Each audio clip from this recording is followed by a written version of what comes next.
knowing. The weather in Colorado is like what's happening in the country. One day it's cold, one day it's warm. But you know what? In times like this, I'm always excited to do my podcast and to tell a story of another beautiful human who is changing the world and making it better. So today I'm talking to another amazing woman who is a creative person. And again, storytelling and getting to know other people gives me hope in the world. Today on the podcast we have Jo Davis. She is a film and culture critic, author, freelance writer, professor, mother, a friend, and so much more. Jo Davis, welcome to Moments That Define Us. Hi, it's great to be here. Thank you for coming on the podcast, and I'm excited to get into your story. Well, thanks for having me, and hopefully I won't ramble on too much, but I've got stories, so I'm ready. And you know what? I mean, we have an hour and a half, right? So I don't think anybody can tell their whole life story in an hour and a half, but I have some questions that interest me, and so many creative listening to the podcast, so hopefully you provide some wisdom to all of us, right? Yeah. I hope so. Yeah. So I also wanted to mention that you have a few books published. Some of the books that you've published is Questioning Cultural Appropriation, Carrying On, We're Gonna Be Black Today, Exploring of Black Nerd Culture. So my first question is, when you decide to write a book, where do you get your inspiration from? Like, where did the decision come from? Where you get that idea? Well, some of the books are, the ideas are given to me, they're commissioned. So the Questioning Cultural Appropriation, that one, and there's two others that are local history books. Those were all commissioned. Mm-hmm. So I was given money. Okay. So they paid me to write those books for them. And so they give me a prompt, like writing prompt, like in class when you're given a writing prompt. So they just tell me what they want written and I write it. That's how that was. Carrying On is a fiction novel that I actually had in the works for over 10 years before it was finally published. And ironically, it mirrors my life, the year it was published, which is so funny. We'll probably get to that later. But and then the We Gonna Be Black Today, that's the one in progress. I'm doing that now. And that one was actually, I pitched an editor one book and they rejected that book. But she said, you are perfect for another book I have in mind. And so she pitched me that book. So, you know. Isn't it interesting? Isn't it interesting how sometimes we have this idea, right? And we are sure that this is the idea. Mm-hmm. And then we go to talk about that idea and somebody kind of, takes us on a different path. And that's actually the path that was meant to us. Yes. And I really believe that. And I don't believe in coincidences. So I just kind of, if a rejection, it's cliche now, but rejection is protection. So, or rerouting. And so I believe in that. So, and it's always worked out for me. That's wonderful. And actually something interesting you said, like the Questioning Cultural Appropriation, I actually didn't know that books can be commissioned. And maybe that's like a well-known fact. I didn't know. Because when I'm thinking about commissioning piece, I'm thinking about a painting, something like that, right? That can be commissioned because I have some friends who are artists and who get the pieces commissioned. So how does that work? Does it work the same as any other art or like a painting, or how does it work when you get books commissioned? I think paintings are a bit different because I actually don't know how paintings work. But I know my first published book is called Michigan City's Marinas. It's a photo history, and I basically tell the story of the marina 50 years in the captions. And that book is actually, it was my first book that I've done, and I actually was hired by the marina, trying to get the timeline. This is like way back in 2009. But I was hired right out of college to chronicle the 50-year history of the marina. Okay. And it was so interesting. There's so many great stories. Like the Michigan City, Indiana sits across the lake, like directly across the lake from Chicago.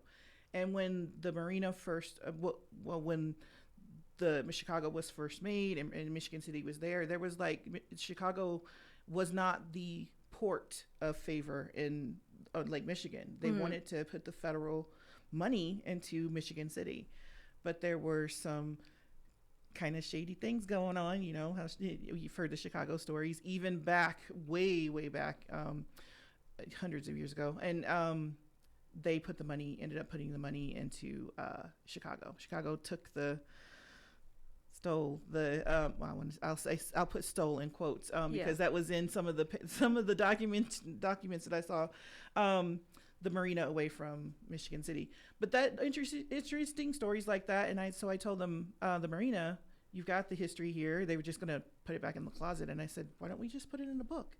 And so they agreed. And it was commissioned because they'd already paid me hourly to chronicle the history for a year.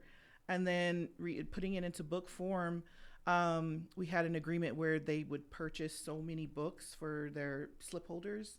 So, it was like I wrote the book with like 5,000 copies already sold. Wow. Yeah.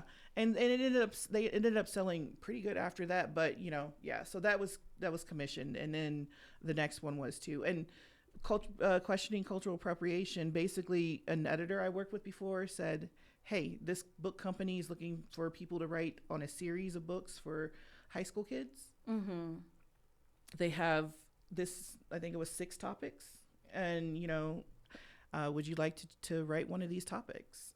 So I picked a topic, sent a proposal in on how I would, attack the topic in a book, and they liked it. So yeah, that's how it works. It's more of who and opportunity, how opportunity kind of crosses.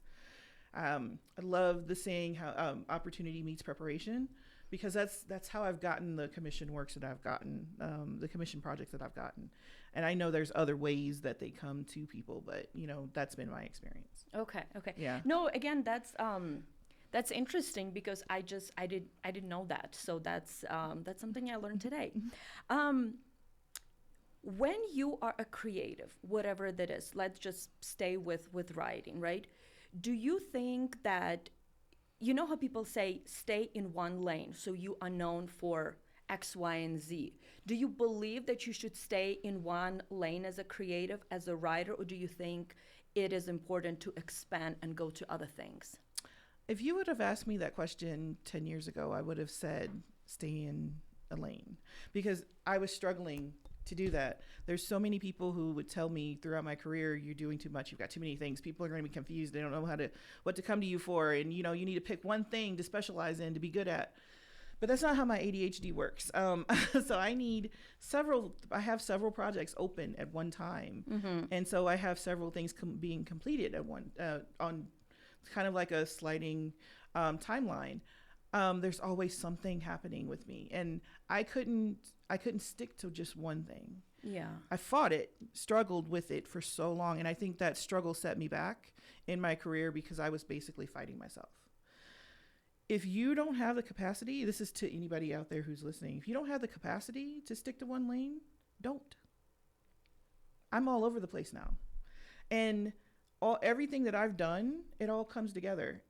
It eventually will come together. You'll eventually have a common theme, which now my stuff does, I think. Mm-hmm. I think I do have a common theme. You can see how I've been like a kind of a critic of culture throughout every work that I've ever done. But until that comes up, it's okay to go here, do a little bit of that, do a little bit of this, and dabble everywhere.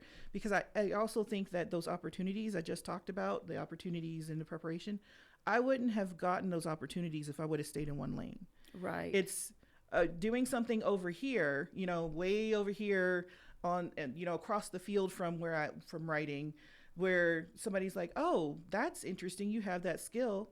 We need a writer who could do that. Oh, I'm a writer too. Or, mm-hmm. Hey, this would be great, for a podcast if we had somebody who could put it together. I've written podcast scripts. I'm a producer of podcast. I've produced a whole podcast series.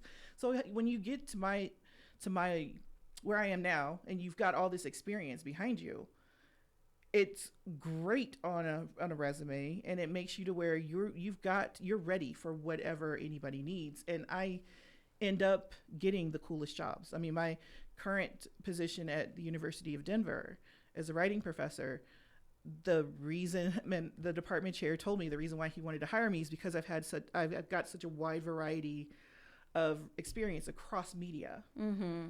And he wanted a teacher who could teach the students how to write, but outside of the regular academic research box. It's interesting to hear a perspective, right? Because again, you hear a lot, why is it good to stay in one lane? But I so agree with you, right? To where like if you try a little bit of everything, then you kind of figure it out. And then like you said, now I have that common theme. So how would you describe your theme, or how would you describe your writing, or how would you describe yourself as a creative? I think if you look at everything, if you kind of get my body of work together, there's a common theme of a critique of culture. Even the parenting articles and works that I've done, the podcast creators in COVID that I produced and wrote and hosted, and everything else with it. Just everything even my fiction book even has a little bit of cultural the cultural critique on single motherhood and how and how is they that struggle. The carrying on? That's carrying on. Okay. Yeah, the main character is a mom who, the very start of the book, she ends up leaving her marriage, divorcing her husband, and she's a single mom. She has to find something to do, and so she ends up with these odd jobs that kind of and it ends up being a funny mystery. Right. But she ends up with all this odd work and that she has to find to do to make money because she's got the kids and she's got to be so it's a critique on single motherhood in this country, and so everything that I've done has that little common thread. Did not realize it. Even the book, the one that I told you about, the Michigan Cities Marinas, is a local history book, Mm-hmm. but it also talks about the culture of the people who are in boating and have been in boating in a small town, struggling against climate change and industry trying to come in every few years to kind of break up the small marinas and put in a big shipyard.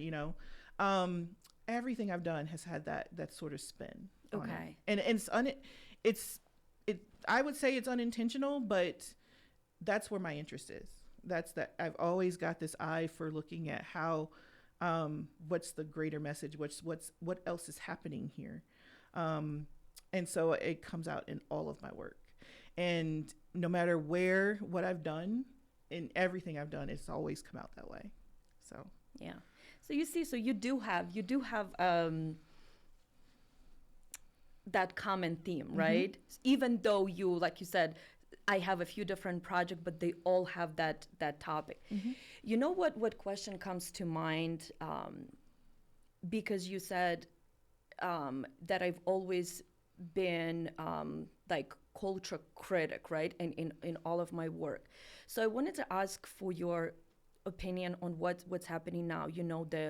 The free speech, the students that are protesting all over for different things.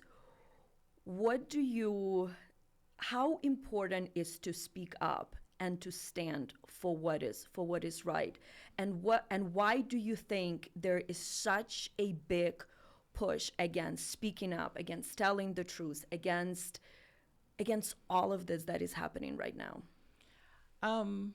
So I'll be one of those people. I wrote about this in 2016. All the topics that everybody is that everyone's kind of seeing and looking at, how the current president is just putting out a lot of nonsense, a bunch of chaos to quell free speech, to stop us from talking about the important topics. I talked about his chaos as censorship in 2016. I talked about how about the suppression of free speech, about all of this stuff, because it came out before, in his first Right, when he first yeah, started running. yeah, Right? in his first go round, his first term, all of this stuff they were themes that were coming out that I was seeing, and I wrote about it. And those articles got a little traction, but not many. I actually wrote an article that went into this book. It was an anthology, with a foreword by Cornel West. That was like, yeah. Oh, really? Yeah. It's called Not My President. Not My President was the title of the book. And there's a bunch of Black authors that all have essays in that book. And I talked about how this president was trying to censor us with all of the chaos and the nonsense and the lies and everything that's happening. It's not about the lies and the nonsense. He's throwing all that out at fever pitch just to get us to kind of concentrate on that and not on what's really happening, and also to shut us down. So that's what I think is happening, and that's why I think that people who, like me, who see this going on, should speak out, should say something. Everyone who is telling you not to talk, not to speak, you should challenge them as to why. Right. Because the one thing that I'm finding, the people who do not want you to speak up, is because they don't want to face their reality. And the thing is, I've written articles on white discomfort, how white people in this country, their discomfort with certain topics have dictated how the things we do talk about and things we don't talk about. It's another form of censorship. So we should not let white discomfort quiet us down now, because we need to be speaking. If we're not speaking, no one else outside of this country is going to know what's happening. Yeah. And it was Black people and abolitionists speaking against white discomfort that brought it into slavery. It was people speaking against the harms that were actually happening, against the lynching and everything else that was happening in the 60s, against white discomfort, because they didn't want to talk about it. But speaking out is what brought an end to it. People didn't know what was happening. People didn't know that Black people were getting lynched like they were outside of this country until we brought attention to it. How do you think that people knew what was going on during the Holocaust? We didn't know until people started really just talking and showing and what was the reality of the thing. And that's another thing too with the erasure. Just to add on the erasure of the history, taking down all these websites, erasing the archives. That's another way. That's another I don't want to say answer, but that's another solution to people who are uncomfortable with history. It's another another kind of casualty of white discomfort. People don't want to see it. They don't want to know it exists. They can't handle it. So they want it scrubbed. They want it gone. They want it taken down. And the reality of it is, you can take it down, you can scrub it, you can do whatever. It's not going to go away. DEI, it's diversity, equity, and inclusion. But there are people who believe that DEI stands for Black people getting jobs above white people. When we have facts, we have studies, we have figures. I have personal experience. There are people that have personally know that the largest the population that benefited the most, hand over, just like time after time, are white women, not Black people. But you've got these people who are saying, oh, but DEI is the reason why any Black person, when they get a job that is kind of higher than what is stereotypically supposed to be for a Black person, these days it's DEI. No, because if it was DEI, it would be a white woman in that position, not a Black woman. Yeah. Definitely not a Black woman. It'd be a white woman. So it's to me, we have to speak out. We have to keep speaking up facts. Otherwise, the white discomfort is going to silence all of it. And we can't let it win. Not now. Definitely not now. And I think we're in one of those historic spaces like that happened when slavery was abolished, that happened when the Civil Rights Act was signed. We're in that space again, to where we have to speak up, or something very, very sinister is going to win out. I have a follow-up question for you on some things that you said. Mm-hmm. You definitely see through the history that white discomfort, right? When you talk to white people, specifically in America now, it's still the same, right? It's a white discomfort that was in 1800, in 1900, and now. Mm-hmm. And a lot of the times you hear, well, you know, it's past, we had a lot of the times you hear, well, we had a black president, we had, we Mm-hmm. had a Kamala Harris, which she was not a first black woman to run for president, but, in recent years, right? Why do you think the white discomfort still exists? Because they're afraid of losing their stuff. There's a lot of stuff that people have gotten out of because of their privilege. They have. They know, and they may not be cognizant of it. It may not be at the front of their brains. They know that there is a level of comfort they've gotten from whiteness. Why else would the fact that white people will not be the minorities pretty soon? Why does that strike fear in so many people if they don't understand that whiteness comes with privilege? Mm-hmm. Again, though, they're uncomfortable with it. They don't want to talk about it. They want to dismiss it. They want to kill it because it triggers something in them. I think, in my opinion, I think there needs to be like a nationwide therapy session, so that people can get in touch with why does it trigger me to see a black president? Why does it trigger me to hear the words the acronym DEI? Why does the thought of a black person getting into college over a white person, why does that make me just panic or enraged? I think people need to discover that. They need to get to the bottom of that because it's killing our country. It's like you need therapy to get to the bottom of your issues, and once you face your issues, then we can move on. But it's the fact that they are not ready to face their shit. Can I say that? Yes. They're not ready to face their shit, and that's what it boils down to. And so out of this fear, they voted for someone who's tearing up our economy, but who is upholding whiteness by saying all the immigrants have to go, but we have room for white South Africans who want to come here, and all the black and brown immigrants are being deported at a fever pitch. But people, if you're white and you're here and your visa's expired, you're cool. That's okay for them because it kind of gives them the comfort that their privilege is safe. I often think about white privilege because a lot of the times, again, we hear when we say privilege, people are like, well, I didn't grow up rich, so I don't have the privilege. Not understanding that privilege doesn't necessarily mean, and in a lot of cases, it doesn't mean that you had money, right? Mm-hmm. Because most of us grew up in a middle class, some are under middle class, right? When I really saw black and white, the white privilege. I'm originally from Ukraine, and the war has been going on in Ukraine mm-hmm. since 2022. Mm-hmm. And then you have, that is what is on the news, what's happening in Palestine, right? Mm-hmm.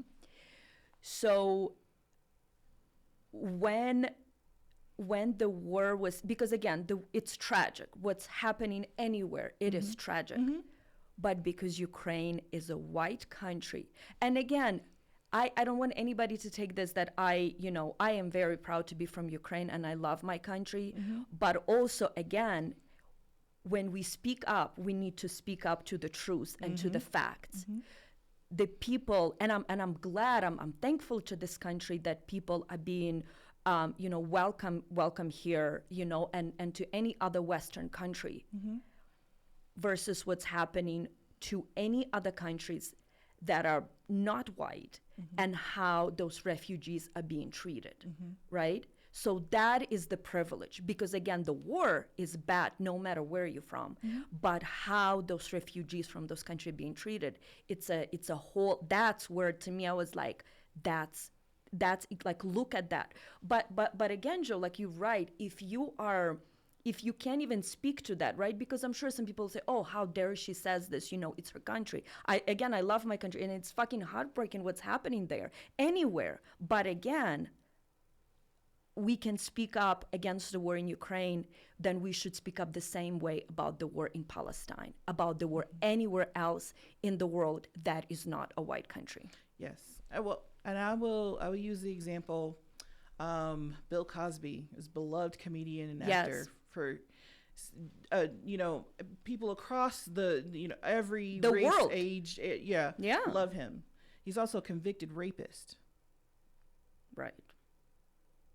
If those two things can be true, and you can be okay with those things being true, then you can be okay with the fact that America has a problem with white privilege, and it's a problem that needs to be taken very seriously, and it's a problem that needs to be combated so that we can move forward. That can be okay, and it can also be okay that people in this country, like me, who are Black and who are, even immigrants to this country, we love this country. We can love this country and critique it and say that there's a problem with white privilege. We can do both. Exactly. It can happen. And just like you can say you're from Ukraine, but you can see the privilege that's been afforded to immigrants from your country. I challenge people to. There's a short film called. Well, no, it's not short. It's full length. It's called Silent Trees. It's an independent film, but it's about a girl. It focuses on a girl who's a refugee to Belgium. Well, there's a forest between Belgium and Poland. Okay. That her family got stuck in, and her mother died of hypothermia. Her mother was 24 weeks pregnant. She and her father and her brothers ended up at a refugee camp, and they were trying to seek asylum in Poland. And the racism that they went through because of that is shown in that film. And I think people need to see that. They need to see how these people are being treated. They need to put a face to the word refugee, because I think we hear that word now. We're so desensitized to it. And I think they need to see how they're being treated versus the white refugees that are brought to this country, that are brought to other countries. I think they need to, because her family's Muslim. And I'm trying to remember the nationality, but I can't. Forgive me. With my ADHD, it's hard to keep my memory straight. But the film is called Silent Trees, and I think it's one of many films that I think people need to watch to kind of get an idea of what's really going on. And again, if you can be okay with, I'll just say that you have to be able to be okay with something, the good and the bad of something existing in one package. Because it's always like this. There's nothing that is perfect. There's no packages that are perfect. No. You know what I mean? Mm-hmm. And I think that the conversation that we need to have now is like what you said. We have to be okay with saying, okay, this is the part of this situation that is good and it's great, and here's where there are problems. Mm-hmm. I think that this is where the true democracy is happening, is birthing, to where we can say, we love a country, but here are the problems that need to be fixed. It doesn't mean, the bullshit, I'm leaving this country. It's that privilege. I'm leaving this. No, because if you're saying you are the true patriot, that you love the country, no, let's stay. Let's fix what needs to be fixed, right? But we have to be okay that two things can be true. I wanted to go back to your creativity, because you mentioned that you have ADHD, and I'm very curious about that, because I have some friends that have ADHD, and forgive me if this is wrong, but I feel like ADHD, especially now, has become trendy, and everybody think that it's cool. Oh, like, I have ADHD, and it's like self-diagnosed, right? So I want you to talk a little bit about your ADHD.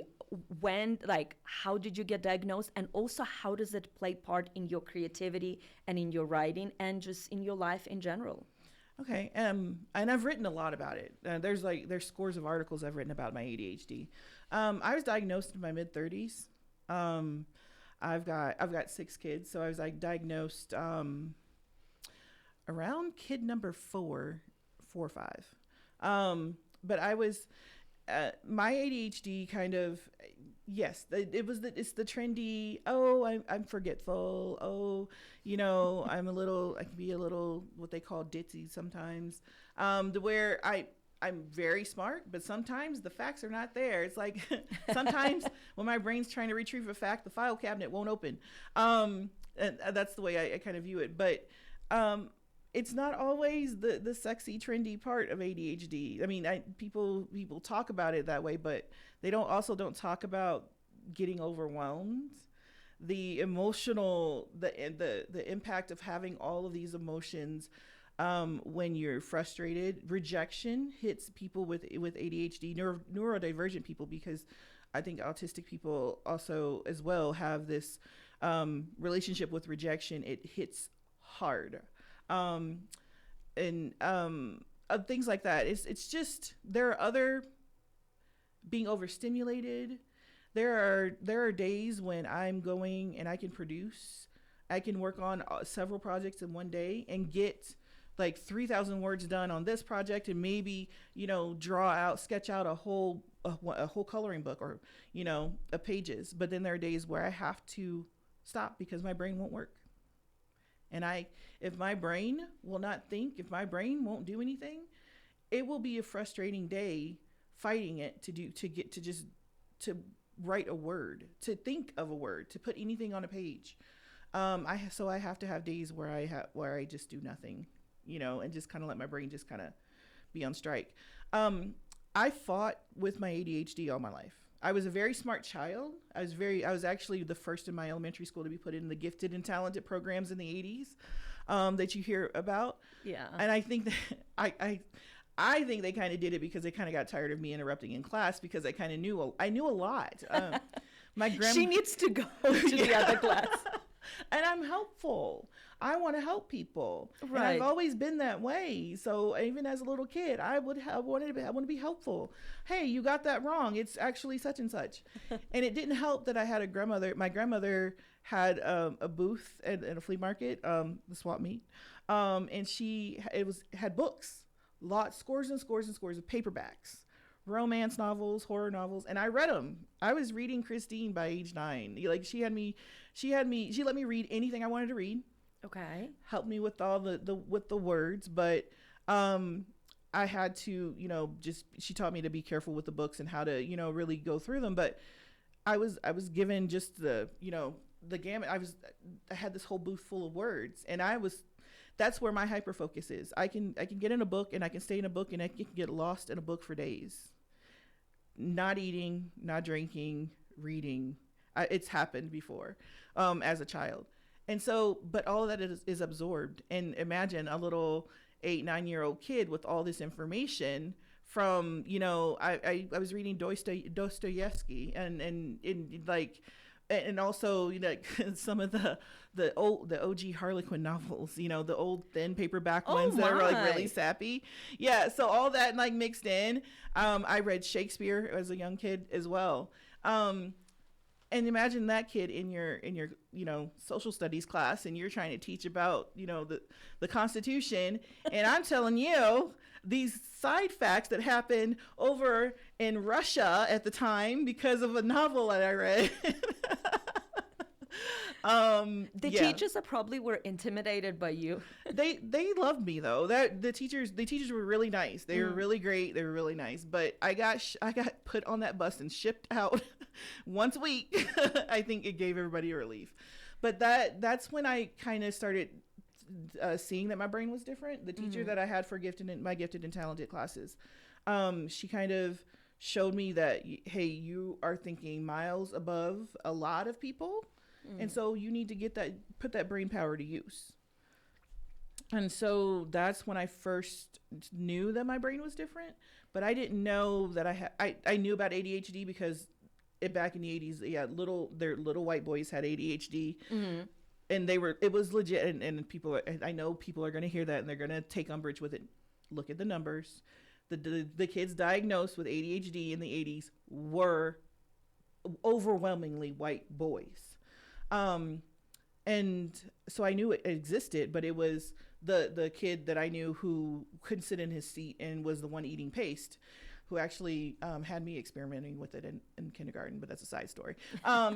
So anyway, I didn't know that I could have ADHD until I was a lot older. So I struggled. I knew I was smart. I knew I could do things, but I struggled with the other parts of ADHD when you're overstimulated, how you need to balance the work productivity with the rest, and how there's so many other little facets of it that you really need to take into account. The time blindness. I'm late everywhere. I'm either late or I'm early. There's no on time. Well, you were on time today.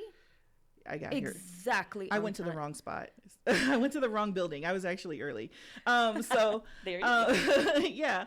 And always getting lost because, we have a problem with finding our locations and kind of locating ourselves. And I'm forgetting the technical words here for all of this, but there are technical words for all of these things.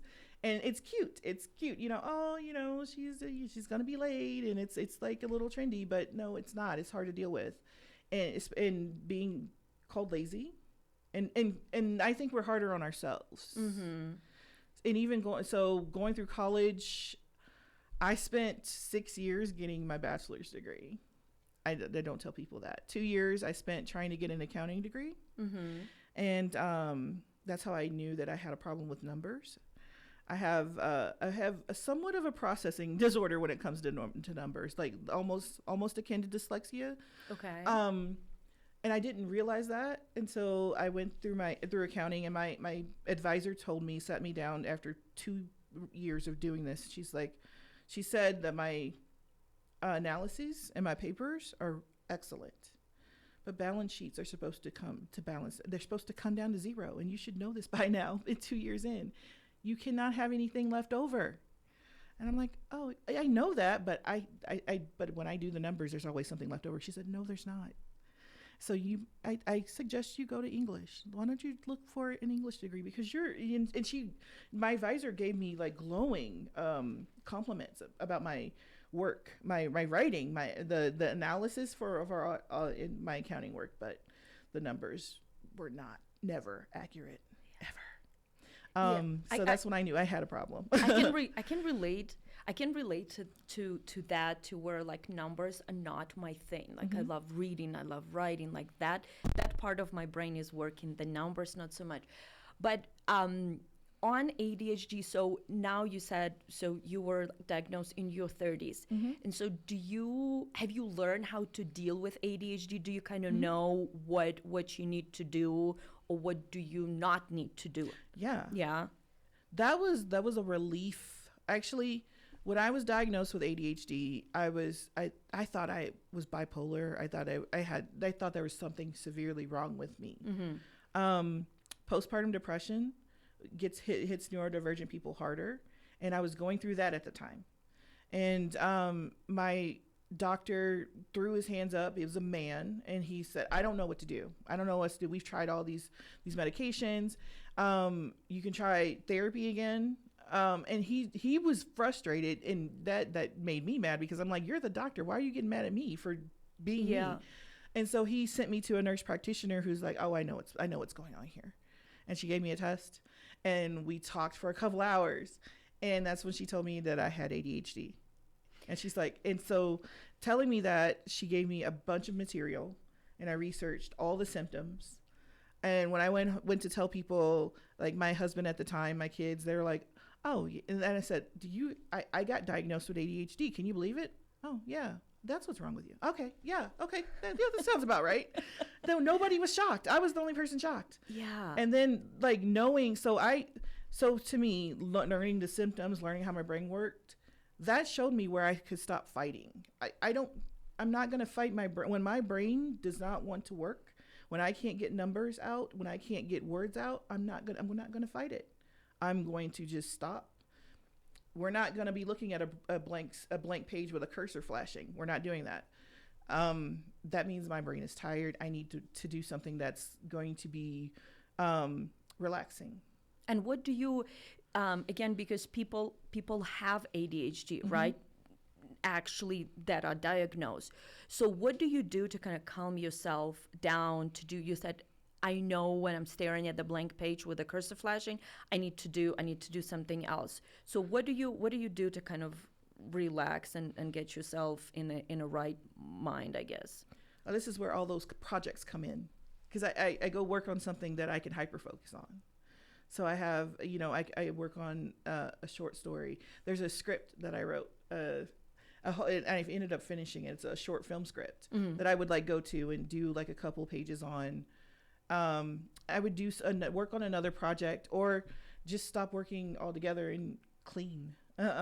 Yeah. My place gets really clean when I'm like on a deadline, because the stress of a deadline can sometimes overwhelm me to where I really can't put anything out. I have to stop and like get out of that space, and I will go clean. And then after cleaning, I can come back and just kind of finish the project. So there's different things. I do a lot of hiking now. Yeah. Going out into nature. Photography. We should go hiking together when the snow stops. I don't want to be cold. Yeah. But yeah, anything else. I mean, there's a whole lot of things that I do that I know that won't fight whatever, it won't stress my brain out more than what is being stressed out now. So I think being diagnosed kind of showed me, it started me on the journey of learning where my strengths and weaknesses are, and where. And I get challenged on this a lot, because people are like, that sounds like a cop-out, but where I should stop fighting and kind of lay down, kind of surrender, and kind of put that effort somewhere else. Yeah. And people have said, well, you should never stop fighting. I said, it's not even about that. It's not even about that. It's a symptom. I mean, if I had cancer and I could not keep food down, do you want me to still keep trying to shove mashed potatoes down my throat if I can't keep food down? Right. So why should I keep trying to get my brain to produce words when it won't do it? And part of the reason why it won't do it is because it's overstimulated and needs to shut down for that part of it for a while. It's the same thing. Yeah. I also think that it's because people who have ADHD, right, it is much more overstimulating and overwhelming, but also for anybody, right? Like when you're working on something, like sometimes you have to take a break, because words or whatever, numbers, if you're a painter, whatever, it's just not coming out. So it's okay to take a break. And when people say, oh, you have to keep going, you have to fight it. No, you have to do what's right for you, because we all know, like, people like to give, unsolicited advice. You shouldn't do this, or you should do this. No, we should all do what, like, we know our body, we know ourselves the best. So we should do what works for us. But thanks for sharing that, because again, like, that is now so much like everywhere, and again become the trendy thing that people like to say, oh, I have it. But again, like for you who actually got diagnosed and who on a daily basis you have to deal with it, it's always interesting for me to hear from people that actually have it and how it is, versus people that think that they have it and they don't, you know? It's not cute. It's not as cute as they like to make it. Some of the things that I try to ask people when they're like, oh, I have ADHD. Oh, do you really? And the thing, so little things people don't know. People with ADHD, if you give us caffeine, it'll put us to sleep. No way. Or it'll make us focus. If too much caffeine will put me to sleep. I'm not even kidding. And you can ask anyone else. If you know people, and I know people with ADHD, they'll be like, I had a grandparent who would drink coffee before bed. That's where your ADHD probably comes from. That's the where the DNA is coming through. And also it'll help us focus. Caffeine will help you focus. So if you have a kid with ADHD and they're hyperactive, you give them a little bit of caffeine, it'll bring it down a little bit. Are you a coffee drinker? I am. Yeah. I am. And I have, my kids have ADHD. Not all of them. Four of the six have ADHD, and I would let them little bit of coffee in their hot chocolate, you know, Yeah. a little bit of Mountain Dew in their juice, you know, it helped during their homework time. Yeah. It's like, don't go to school telling everybody this, because we lived in an area where everything was like organic. The organic vegan moms, they would have come after me. But I'm like, just, we're gonna do this though. But I found out it helped them. Things like that. It's like there's little bitty things you can tell by a person that has ADHD, and people who are just like, oh my God, it's my ADHD working. Is it really? Yeah, right. Yeah, So that's just one. That's one. I'm not giving away all the secrets, but that's just one. Well, thanks for giving the one. That's a good tip. You know what I wanted to ask you? So since you are a writer and creative, I wonder what kind of books are you reading, and if there are like any cool books that you can recommend to people, because I'm myself a big reader and I love books. So what do you like to read? Okay, so I've stopped reading for a while. Okay. Because why? Depression. Okay. I couldn't read. That's why I got into art, actually. I had a hard time writing and reading. Nowadays, so I've got a couple books in rotation. One is a Bell Hooks book, and I can't remember. I needed notes for this. I can't remember the names of them, but when I'm reading a Bell Hooks book about feminism. Okay. And I can send you the titles. Yes. Yeah. If you follow me on social media, I'll make a list of what I'm reading. Because I have a stack that I go to, and I read like 4 books at a time. Okay. I have a question on that. Yeah. So I'll have to come back with the titles. Okay. It's not even about the title. It's about reading 4 books at the same time. Like for me, I have to finish one book. In my life, I think there were maybe 1 or 2 books, I'm not kidding you, to where like I couldn't finish.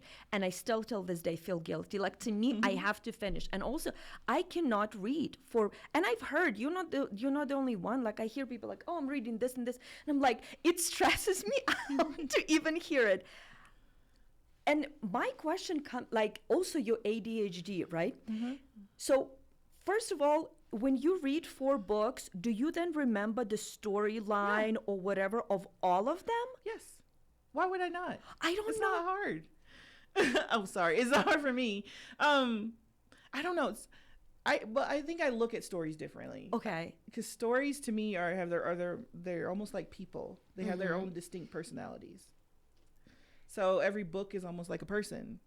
And once I'm reading the book, I'm introduced to that person, and I get to know that person intimately enough to where they become somebody familiar. Okay. I mean, if you met me today, if you meet 2 other people, you still know me, right? There you go.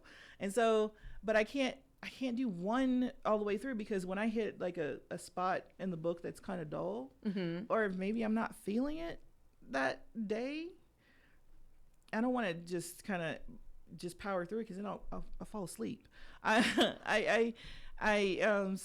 maybe I'm not feeling whatever I'm reading. Maybe I don't want to be lectured by Bell Hooks today. Right. Yesterday it felt like I was having a conversation with an old friend. Her book. Today it feels like a lecture. So we're not going to do that. We're going to go with. I'm reading the sequel to Black Sun. It's a sci-fi novel. Okay. So was Rebecca Roanhorse, I think is the name of it, is the author. So that's one of my other books. It's like very, very sci-fi. You can't even call it post-apocalyptic. It's so sci-fi. It's good. But I'll pick that one up. Or I have sometimes I go romance novels. Yeah, I mean, everybody needs to read something smutty every once in a while, but so I have like a you see, Joe, that's really interesting how you put that in perspective.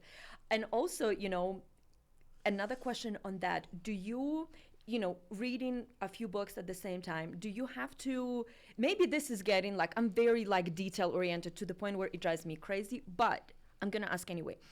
Do you have to get to a certain point of the book to like get to know that character to to like a certain level that you can switch to another book? No. No. So however, yeah, I'm reading this today. I read 10 pages today. Tomorrow I'm not feeling it. I'm reading another one. Oh, I usually read more than 10 pages. Okay. I just said 10, but like however many. Okay. I usually get really get in there. Yeah. I need to try to do that because again, to me, like, I don't know, it gives me, it's maybe. Don't. Don't put yourself through that. Don't do that. Like something wrong with me. No, there's it not. It gives me like anxiety. Like, no, should I start? No, I have to. Listen, my brain is not wired. It's like there's like duct tape and glue up there. So, we're not working with the same type of systems. Right. We have to, I've had people that, get on to me for saying that about the way my brain works, but it's firing very differently. Yeah. So it needs to be stimulated. And that's what it's all about. It comes down to stimulation. And so it needs to be stimulated differently on different days. So that's the reason for that, Yeah. Don't put yourself through that if you don't need to. It's perfectly okay. And I do finish all the books. Right. But, I sometimes I don't. And there's sometimes I pick up a book and I finish it in one sitting.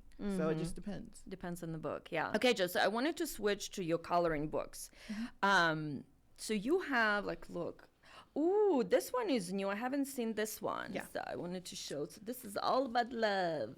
Yes. It was supposed to be for Valentine's Day, but the way the printing and everything goes, I'm just a one woman operation. Yeah. So it's like I got to make it to where it's what do you call it? It's stuck on the seasons. It's for every day. Yeah. So it's like love. I mean, love words. Love is always in the air, Love is always in the air. Okay, so this one is called A Black Woman. Yeah, that was the one that was inspired by the day after the election last year. Yeah. There was a whole thread on Threads where people were talking, black women were like, no, we're done. We're out. I'm out of patience until 2029.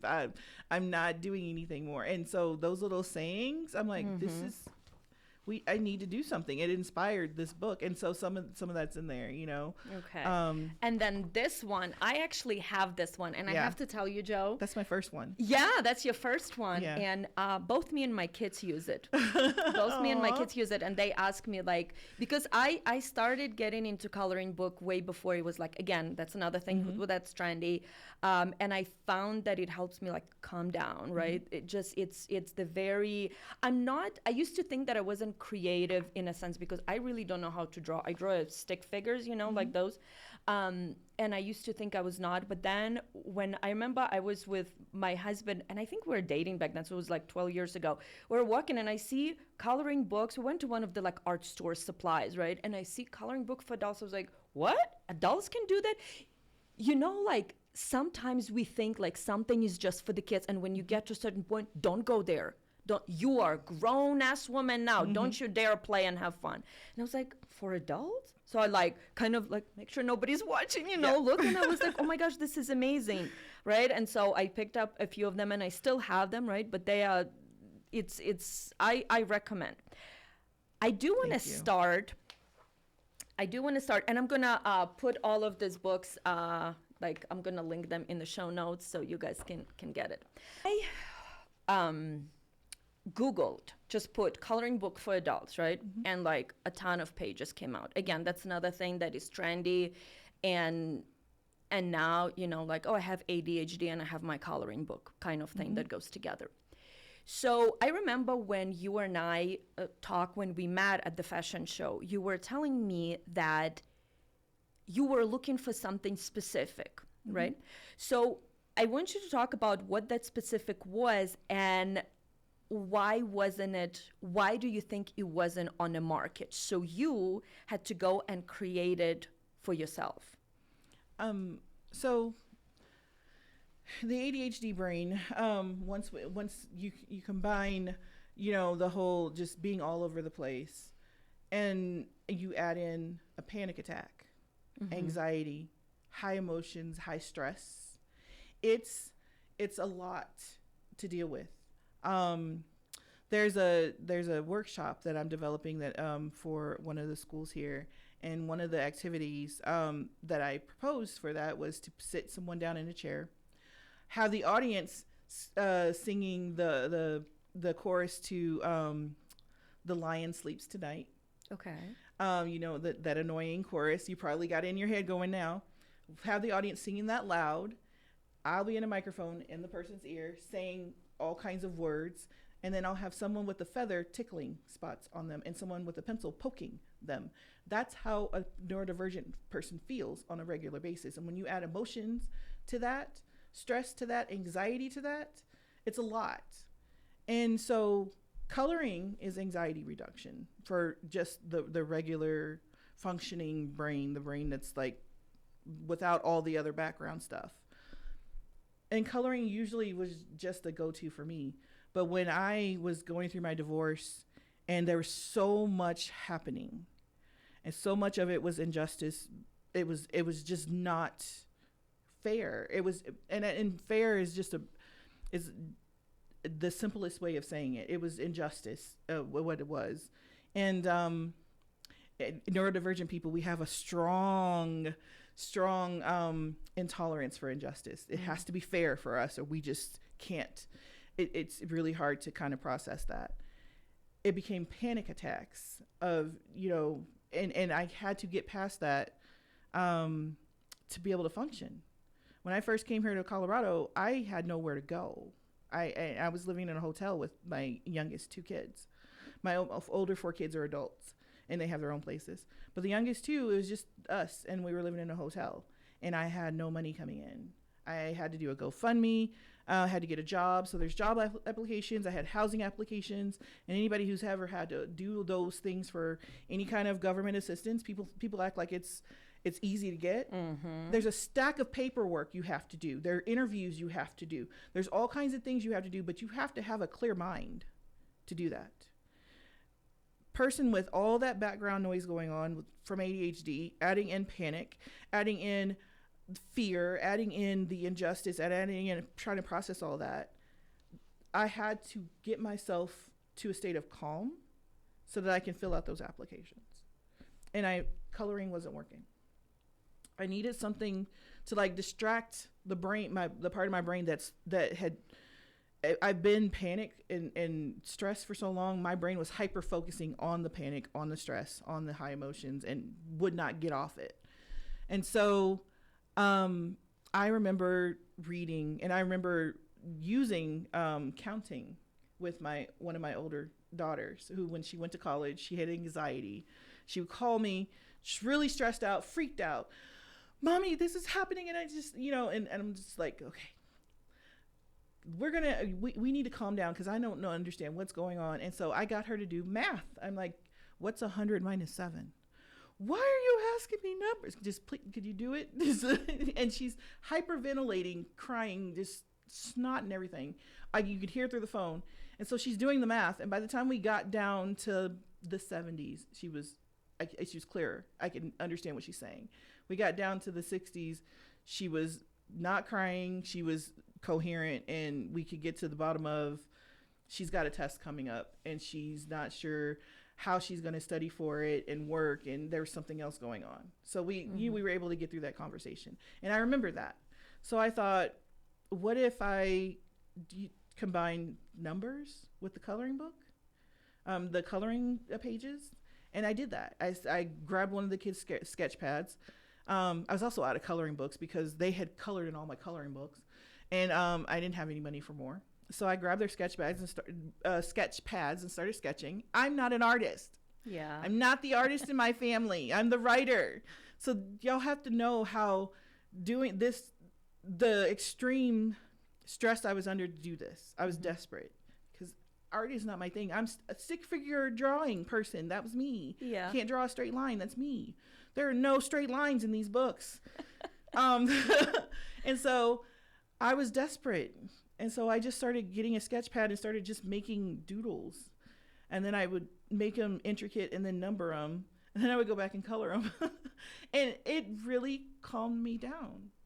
The hunting for the numbers on the page, I found is also, it's a way to distract your brain from whatever you're emotionally focused on, and it forces it to kind of get to the logic side.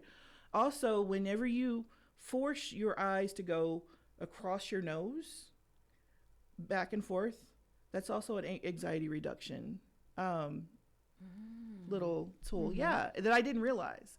So the numbers on the pages are they make you shift from, you know, the right to left, up and down all over the page, so that, you know, your eyes are moving. It helps reduce stress.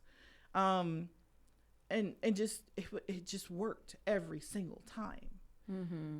And so I drew up I have so many pages I drew up, and just decided to put them in a book one day. And then Dress for Success Denver, I told, they had an entrepreneur program, and the head of the program, I told her about my coloring book, and she's like, oh, apply for this little entrepreneur program. And I did, and I got into the little, it's a 12-week class.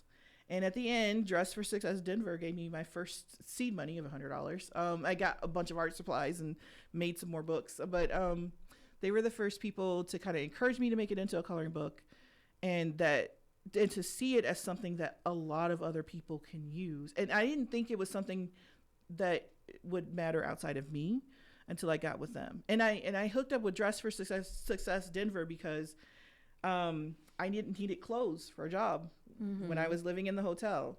So it was about a year ago this month that I hooked up with them. No, a year ago, in mid-March. No, 2 years ago. 2 years ago is 2023. Yeah. Yeah. March 2023, I hooked up with them, and I was referred to them, and they gave me like a wardrobe of clothes to start my job my first newsroom job here in Colorado. And so that's how I got connected with them. And then, yeah, fast forward, they're the ones who encouraged me to look outside of myself with this book and see it as a tool that could help other people. I wasn't thinking that at the time at all.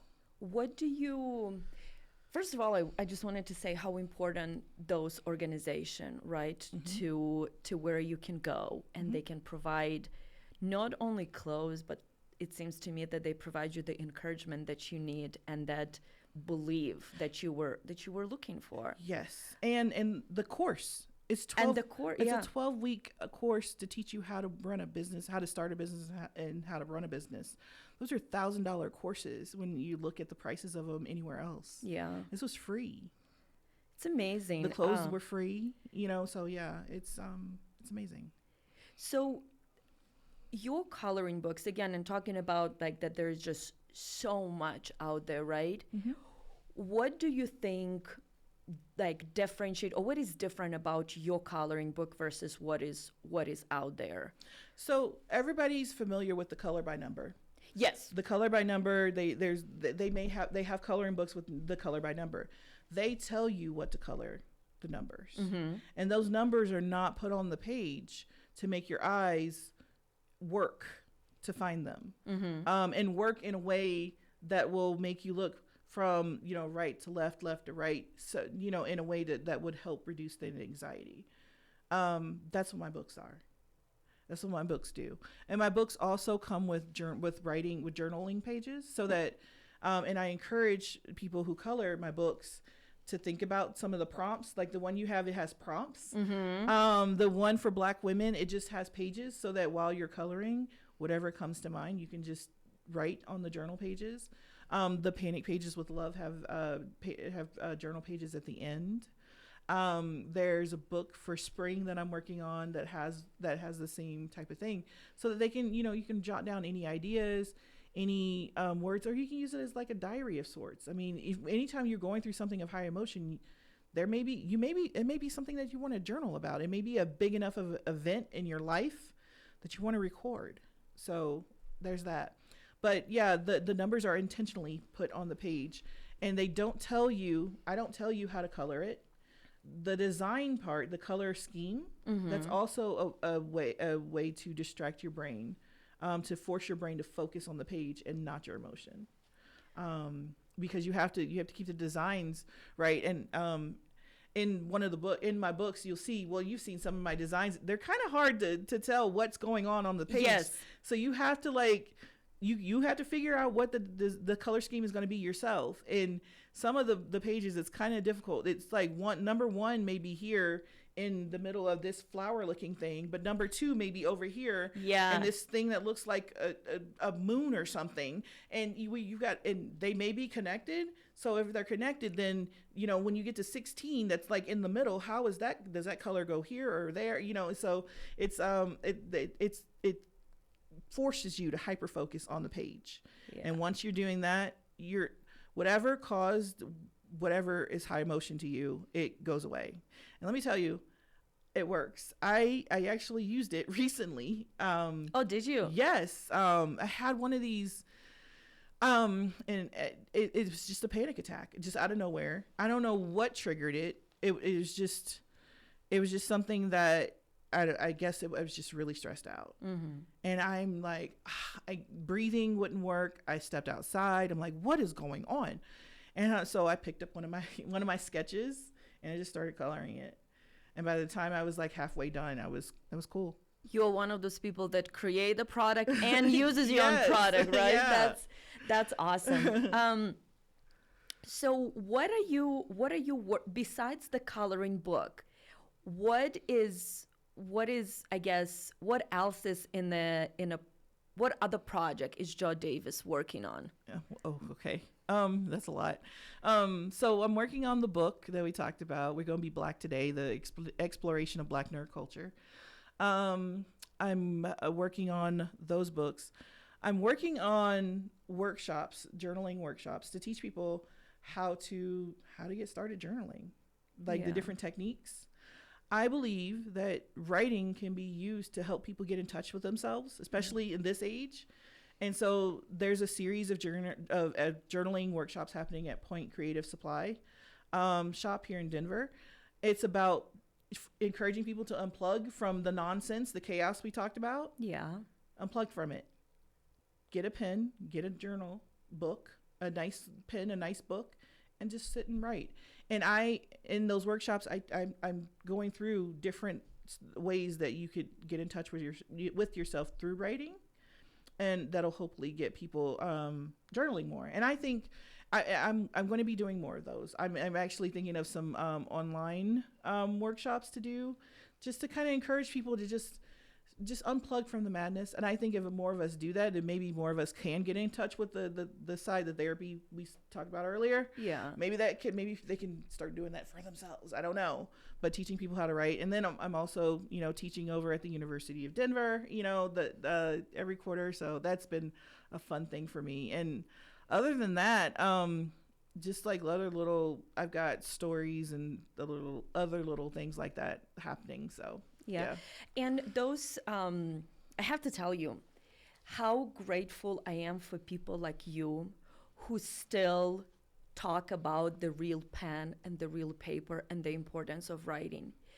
Because especially with the AI, I know a little bit about it, but I have my feelings on it, right? Like to where we almost are getting rid of our creativity because everybody's going to AI. But I think it is so important for people to use their, hands and hold the pen and hold the paper. Like I do agree with you that the power of writing is incredible. Because again, I am not from here, so English is not my first language, and I used to think I was a bad writer.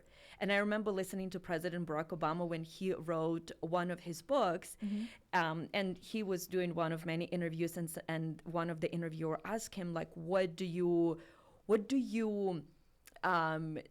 advice to people when they say, oh, I'm not a good writer?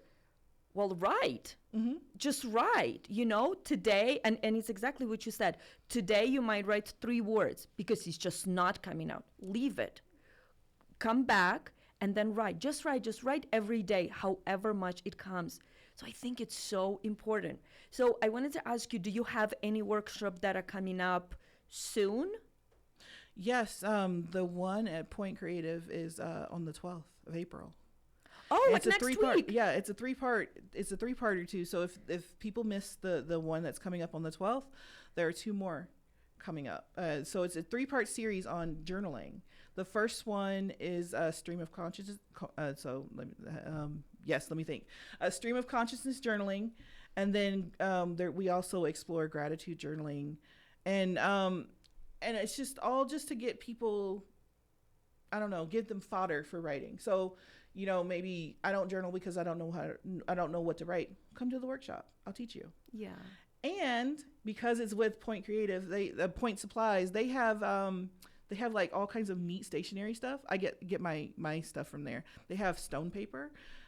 I don't even know what that is. You need stone paper. I will show you. I will hook you up. But if you're a writer out there, it's the smoothest paper to write on. It is so smooth. It's waterproof, and it's made of limestone. No trees, just rocks. Anyway, wow, yeah. Paper made from rocks. Yes, and it's so smooth to write on. So great. But they give you a journal, not stone paper, but they give you a nice journal. They give you a nice pen. It's a whole experience. So you get the journal, you get the pen, and you get to talk to me for an hour. And basically, I've got activities that we're going to go through, and I talk to you. And it's just going to be it's not formal. It's not a lecture. Not even my lectures are not even like lectures though. So right. I'll just be real. But it's a way that we can interact and share in a nice little safe space. And by the time you get done, you'll have plenty to write about. And so, yeah, that's what's coming up next. Okay. Yeah. That is really cool that you're doing this, and I have to make it to one of your workshops, because again, I always appreciate obviously talking to women, because I think we are such a badass creatures, and to more women I talk, I get so inspired, because like, I don't know, if almost all the women I had on my podcast, they said, oh, I created this because I saw the need, right? And instead of going and asking somebody else to do it, I created it, right? So I think women are incredible, but also I love talking to creative, because I like to say that I'm like the newly creative, the title I give myself, right? Just with this podcast and everything, and where I'm going.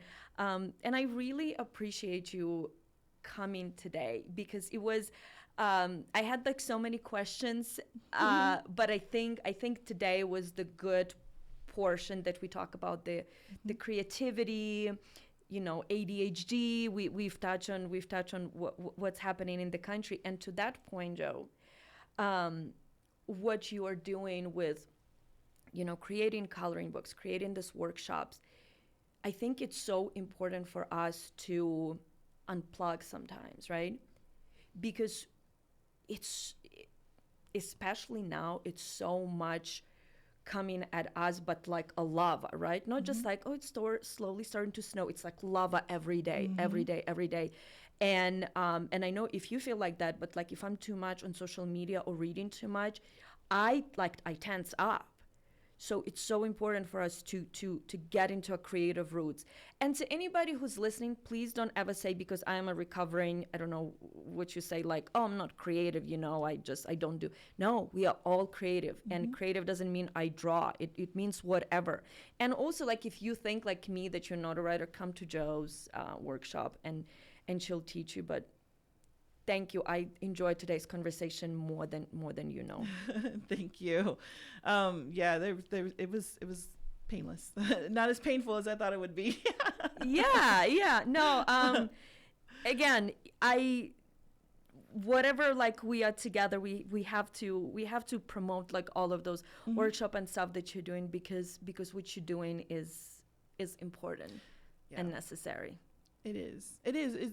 At times like these, we have to activate. Today, there's a big protest going on at the Capitol. But some of us need to find calm in the noise first. You can't activate until you find your center. Exactly. So, and that's what I'm trying to help people do. Find their center. And then you can figure out what you want to do from there. Exactly. Thank you so much for listening. Again, it's another incredible conversation, and I appreciate Joe for taking the time. out of her busy life. I had so many more questions, so we'll have to bring Joe back. But just remember, in order for you to do all these big things, first, like Joe said, you have to find your center. So find your center, get into creativity, because again, I am that recovering person that's like, oh, I'm not, no. And then I stumble in a coloring book, and then I decided to do this podcast. So now this is my creativity and talking to people and storytelling. So on that note, be kind to yourself, be kind to others, and I'll see you next time. Thank you.